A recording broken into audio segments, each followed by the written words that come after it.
né? Quem que eram esses caras? Eram os caras que trabalhavam, eram das guildas. A Inglaterra teve um grande incêndio em 1660, né? Onde houve um chamado, né? Um chamado a essas corporações de ofício para ajudar a reconstruir a cidade. Muitos acabaram ficando por lá. Né? Era um lugar que tinha muitos estrangeiros. Então essa é uma das linhas, né, que a gente utilizava, aquelas ferramentas, né, como esquadro, compasso, né, são ferramentas para construir, para meter a mão na massa mesmo. Né?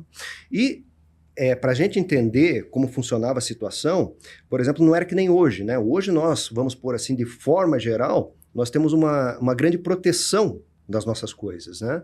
Mas antigamente não. Você tinha que ser aceito por uma determinada corporação de ofício, né? Caso quisesse trabalhar como um construtor, né? Independente da área que você fosse desenvolver dentro da corporação de ofício, você teria que entrar nessa corporação, você seria recebido, né? Se você fosse muito jovem, você seria recebido como um aprendiz, né? Se você tivesse alguma experiência, vamos dizer assim, mais free, assim, trabalhando, fazendo algumas coisas, e quisesse incorporar naquela incorporação, com isso você está falando sobre operativos. Sobre operativos. Você seria recepcionado, né? Ia receber toda a doutrina que cabia, né, que esses caras acabavam utilizando, os segredos de construção, né, que vinham lá desde muito tempo, lá, desde a Roma Antiga, muitas coisas, né? Nós tivemos aí o Collegia Fabrorum, né, que quer dizer, colégio isso, faculdade de engenheiros, Collegia Fabrorum. Né? Então, essa aí foi com a expansão do Império Romano, esses caras eles foram invadindo junto a Europa, né? Desenvolvendo seus métodos construtivos, como pontes, como arcos, como cúpulas, que a gente vê hoje lá na Europa, foram esses caras. Né? E eles estavam no lugar, né? Roma vinha, arrebentava uma cidade, né? Vamos pôr assim, falando, talvez para deixar bem claro, vinha, tomava uma cidade, deixava lá o chefe da cidade, mas aquele movimento acabava destruindo. Então esses caras vinham meio que na cola dos guerreiros romanos, né? Para ajudar a reconstruir. E para montar as estradas, né? Para a expansão do império. Né? Isso daí foi um ponto fundamental, eram construtores que tinham vários segredos. Como que se monta um arco? Ninguém sabia.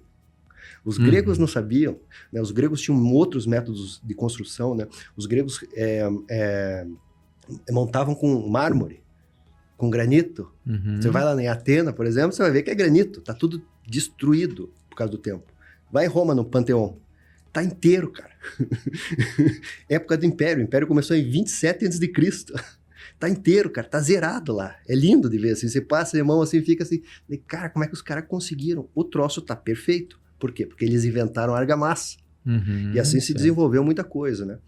Isso daí faz parte também da maçonaria, né? Só que sempre, aspas na história, em toda cultura, é interessante estudar maçonaria e estudar o desenvolvimento do ser humano.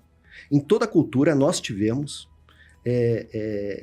não guildas bem organizadas como na Idade Média, mas nós tivemos sempre construtores. Né? Essa questão de construção é um estado natural do ser humano. É um estado natural, basicamente.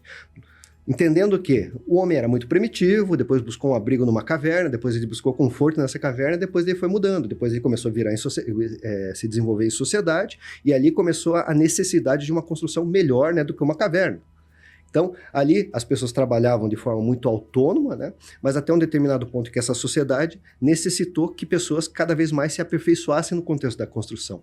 Então você veja, está no nosso DNA de ser humano isso daí da construção. A civilização, né? Exatamente. O crescimento da civilização traz a construção. A gente tem muita história, você veja, na China, no Oriente. Nossa, aqueles templos belíssimos. Tem coisas que até hoje, né? No Oriente Médio, né? Tem muita coisa. A própria Grécia e Roma talvez sejam mais conhecidos, e também na Europa, né? Muita coisa antes do Império, antes da Idade Média, né? Antes de 476, que é o início da Idade Média. Tem muita coisa até hoje, né? Visitar aquilo lá é uma maravilha, né? Então, esse é um dos pontos. Construtores que desenvolveram segredos é um dos pontos, é uma das linhas de influência da maçonaria. Esse sim. E o que esses caras usavam? Usavam luvas para se proteger, usavam as ferramentas, como eu falei, usavam os aventais. Né? Hoje nós temos o negócio está um pouquinho mais gourmet, com os nossos paramentos, né? Então, o troço está um pouquinho mais gourmet, podemos pôr desse jeito. Ele ficou mais estilizado, digamos assim. Né? O negócio foi melhorando. Pelo fato de que não metemos exatamente a mão na massa de uma forma operativa, né? Exato. A operativa seria no nosso interior, né? A gente faz a lapidação interna. Né? Daí, esse é o primeiro ponto, operativos. Qual que é o segundo ponto? Qual que é a linha de influência? Quem foram os caras que montaram esse troço? O que aconteceu? Daí nós temos que retroagir, por exemplo, ao segundo ponto que eu vou tocar agora, que são os clubes de cavalheiros.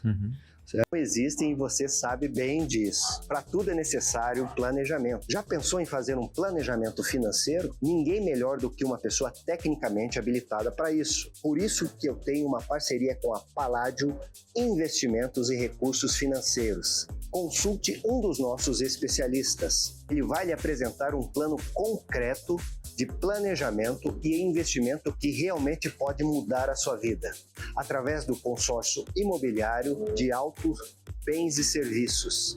E se você não pensou nesse assunto ainda, faça uma consulta. Você vai ver que vale muito a pena. Use o código 7777 no WhatsApp aqui embaixo. Palladio Investimentos e Recursos Financeiros. Um negócio de irmão para irmão.